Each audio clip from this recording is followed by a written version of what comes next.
Señor Hidalgo, rector del Colegio Europa. Colegio Europa, que es un colegio privado, no es concertado, es un colegio privado, un colegio en el que usted se aventuró. La primera pregunta es, ¿cómo se puede uno aventurar a abrir un colegio de este corte? Porque sentimos que nos hacía falta. Yo nací en Sevilla, voy a hacer 70 años, aquí al lado. Y después, a partir de los 50 y tantos, comencé a viajar por el mundo, pues mi padre trabajaba en embajadas y de manera que rodé por muchas partes del mundo. Y de repente tuve la oportunidad de volver a Sevilla, más mi país, y reencontrarme con mis raíces. Y ya entonces éramos conscientes, teníamos y tenemos un solo hijo, y no encontrábamos una educación al alcance de los retos que habíamos contemplado por ahí fuera. Y entonces, como no lo encontrábamos y teníamos la alternativa era volverse, pues se nos ocurrió la locura con un grupo de amigos, sin el menor afán de crear una empresa, de crear un pequeño chalet donde se educaran a nuestros hijos. Comenzamos con 23 hijos, 23 niños, y ahora... ¿Y ahora por dónde van? Ahora 1.800 alumnos y 200 profesionales a su servicio. Andalucía, señor Hidalgo, Andalucía es una comunidad autónoma en la que, desgraciadamente, en la que estamos a la cola en todos los estudios, el informe PISA, cualquier estudio de educación que se haga, no estamos los últimos, pero sí estamos en el furgón de cola. ¿Por qué? Básicamente yo entiendo que por una determinada concepción política de hace muchos años, en las cuales se pretendía estadísticamente lograr la mayor parte de títulos o de éxitos académicos. Hay un viejo chiste francés que dice que a todos los que se rebelaron en la Revolución Francesa tenían el sueño de poseer un chateau. Del chateau, al final quedó reducido a un chalet, del chalet pues un adosado, y al final mucha gente tenía el adosado, pero ya no era un chateau, ¿no? Entonces, la necesidad política de atender a toda una colectividad inmensa, digamos así, muchas veces ha rebajado las expectativas educativas y sobre todo la gente ha perdido conciencia en una época de bonanza larga de que realmente la única arma del futuro es la educación. ¿La educación es el gran reto para salir de la crisis? Desde luego. Nosotros no necesitamos en estos momentos nuevas minorías dirigentes, necesitamos electores, votantes, hechos a base de una juventud nueva, que se sienta capaz, que a su vez se sienta libre, que sea lúcida y que tenga gran apego a la tradición occidental. En la educación pública, la educación concertada, la educación privada, parece que últimamente están alentado todo esto desde el poder político, sobre todo de la Junta de Andalucía y también desde el Ministerio de Educación, parece que están ahora mismo en fricción. ¿Es obligatorio, es inevitable que la educación pública y la educación privada estén enfrentadas? A mí me parece que, al contrario, es absurdo. De la educación pública depende la calidad general educativa de un país. Mis padres y yo mismo me eduqué en una educación pública mientras que estuve en España. Yo hice mi ingreso al bachillerato, que entonces hacía con 10 años, en el Colegio San Isidoro, Mesón del Moro. Igual que yo. Ah. Y para hacer el examen de bachillerato... Como yo hice allí la EGB, empecé con la primaria y después cambió a la EGB. Es que mi época era más antigua. Sí, era lo del ingreso. Para aprobar el ingreso al bachillerato no podíamos hacer 2 faltas de ortografía. Y se hacía con unos recursos muy limitados, materiales muy limitados. Eso era una buena enseñanza pública. Eso era una excelente enseñanza pública. ¿Cómo está la enseñanza pública en España ahora, en Andalucía, según su punto de vista? No lo sé. Realmente solo le puedo dar un dato, y es que el colectivo mayor de padres de alumnos de nuestro colegio son profesores de la enseñanza pública. ¿Y a su colegio llevan también a sus niños aquellos que defienden la enseñanza pública en público? Supongo que sí. La La pregunta, como ve, tiene mucha guasa. La pregunta, no, porque es que algunas veces uno ve a gente defendiendo la enseñanza pública, no defendiendo la enseñanza pública, ojo, sino... Yo defiendo la enseñanza pública. Vamos a ver, exactamente. Vamos a ver, no defendiendo la enseñanza pública, sino acusando a una determinada ideología o a un determinado partido de que está fomentando la enseñanza privada cuando ellos a sus hijos lo llevan a la enseñanza privada. Que, sin oponerse, es muy razonable que haya padres muy preocupados por el futuro, porque sus hijos salgan adelante en el futuro. La libertad de llevarlo al colegio que le... Y un colegio con enseñanza pública que uno considera que tiene un estupendo profesorado es una excelente opción. Y eso, por tanto, la enseñanza pública y la privada no se oponen. Ahora, es muy legítimo que los padres que tengan una determinada concepción de la educación, de la vida, elijan una cosa donde no quieran que intervenga el Estado o los políticos directamente en esa educación de sus hijos, que es lo más valioso que tienen en su casa. ¿Cuál es el...? Decíamos antes, o decía usted antes, bueno, yo lo comparto evidentemente, que la educación es el gran reto, es el gran instrumento para salir de la crisis.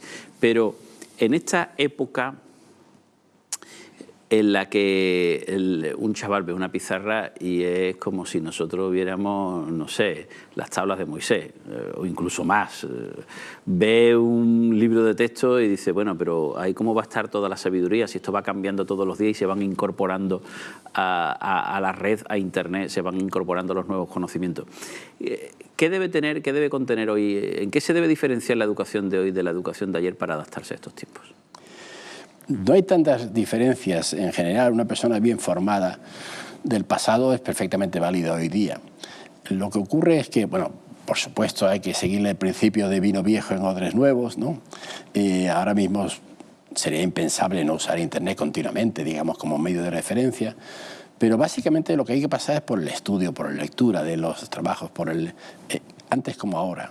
La diferencia es fundamental. Es fundamental, eso es el fundamental, no solamente por los conocimientos que se adquieren, sino por el ejercicio mismo, por la densificación que se produce en el individuo.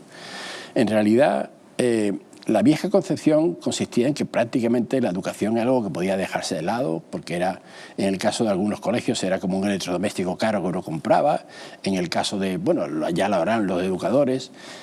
Hoy día la gente aquí y en cualquier parte del mundo cobra conciencia clara de que es un arma de progreso y de futuro. Es el sistema más justo de futuro, en el sentido de que realmente es lo que puede producir la auténtica revolución social. La persona, el hijo del cabrero, mediante la educación, sabe que poniendo en juego su esfuerzo puede equipararse al nivel más alto de la sociedad. La Junta de Andalucía niega la subvención a los colegios concertados que distinguen a los alumnos por sexo, o sea que solamente imparte clases en colegios que solamente imparten clases para niños, varones, y colegios donde solamente se imparten clases para niñas. ¿Cómo ve el asunto? A mí me parece cualquier tipo de discriminación política, en principio me parece mal, digamos así. Ahora, en la estructura de los centros separados por sexo o no, yo no tengo la experiencia, ni siquiera en mi vida personal, de que produzca efectos deleterios el hecho de que estén mezclados los sexos, ¿no? No sé a qué obedece. Si hay razones pedagógicas, evidentemente sí, sería partidario. En nuestro caso, evidentemente, conviven los chicos desde los 3 años hasta la universidad en igualdad de condiciones. Y yo creo que con el tiempo, la verdad es que no lo consideran chicos o chicas, son un bulto más en clase. ¿Qué es lo que distingue a su colegio? Bueno, en un colegio es difícil distinguir. Distingue el hecho de tener un ideario concreto. Muchos centros carecen de un ideario definido porque eso permite acoger a más variedad de Y dentro de ese ideario, el ideario del Colegio Europa, si tuviéramos que resumirlo en 2 o 3 frases, ¿cuáles serían? Pues es un colegio, un ideario internacionalista, es decir, muy centrado en extraer las máximas posibilidades de cada individuo y eso con indiferencia de su adscripción colectiva. Nosotros somos... Yo cuando pienso en una Andalucía próspera, una Andalucía culta, la concebimos como un territorio concreto donde viven personas cultas, cada uno de ellos, o personas prósperas, cada uno de ellos. Eso significa ser internacionalista. El hecho de que tengo seguramente los mejores amigos, me importa poco a cada uno de los alumnos del colegio si son donde han nacido. Seguramente hay vecinos que uno ha nacido muy cerca uno de otro y son completamente ajenos unos de otros y otros en cambio pueden ser. El otro es el sentido del esfuerzo, y el esfuerzo como medio de prosperar en la sociedad. Eso evidentemente va correlacionado con el uso de los idiomas siempre, desde el principio. Para poder ser internacionalista hace falta que uno se mueva cómodamente, siempre, en cualquier idioma. De manera que los idiomas ocupan la mayor parte del horario, y además los exámenes de idiomas no los realizan los profesores del colegio, sino tribunales venidos de fuera en cada caso, cada año. Esas son las bases fundamentales. El hecho de, y luego una énfasis muy especial en la cultura tradicional de Occidente. Los alumnos de ciencias estudian latín, los alumnos de letras estudian economía y matemáticas, como se hizo siempre en la tradición de la cultura occidental. Esa es nuestra patria. La cultura occidental es nuestra patria. Última pregunta. ¿Cómo ve Sevilla, don José Manuel? Usted, que es director de un... Aparte de ser director del Colegio Europa, es un hombre muy viajado y que ha vivido muchos años fuera no de Sevilla, sino de España. Pues la veo como el escenario de una obra ideal que no llega a representarse.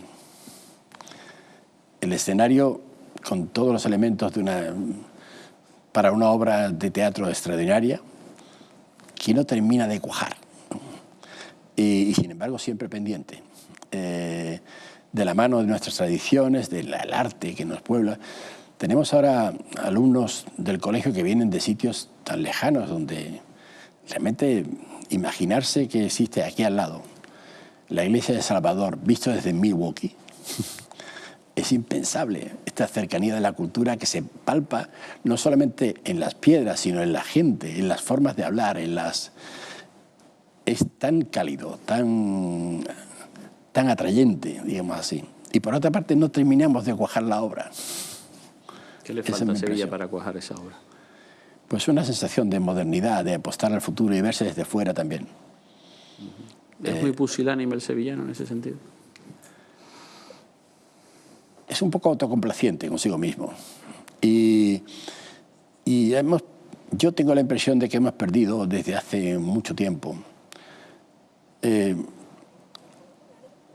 Creo recordar que en algún libro excelente de un historiador sevillano sobre la historia de América, he visto que en el momento en que pudimos tener desde Sevilla, era la capital del mundo nuevo, mayor prosperidad, había que enviar esos libros del profesor Morales Padrón, recientemente fallecido. En un determinado momento había que nutrir de aldabas, bisagras y todos los elementos de puertas a todo el continente. En realidad hubo que traerlos desde Alemania. Aquí se produjo una gran inflación por el dinero fresco que llegaba, pero no fuimos capaces, atenazados por nuestros prejuicios, de atender a ese compromiso, a ese reto. Y ahora tenemos otros grandes retos. Y esos retos no terminan de cuajarse y de enfrentarse. Don José Manuel Hidalgo, rector del Colegio Europa, que ha sido un placer tenerle aquí. Feliz Cuaresma. ¿Le gusta la Semana Santa a usted? Claro, por supuesto, aunque todavía no he cursado suficiente seminarismo en esta segunda etapa de mi vida. Pero ahora tiene una magnífica semana dentro de poco para hacer un curso. Muchísimas gracias, muy amable. Por estar aquí. Nos vamos un segundo, volvemos con la...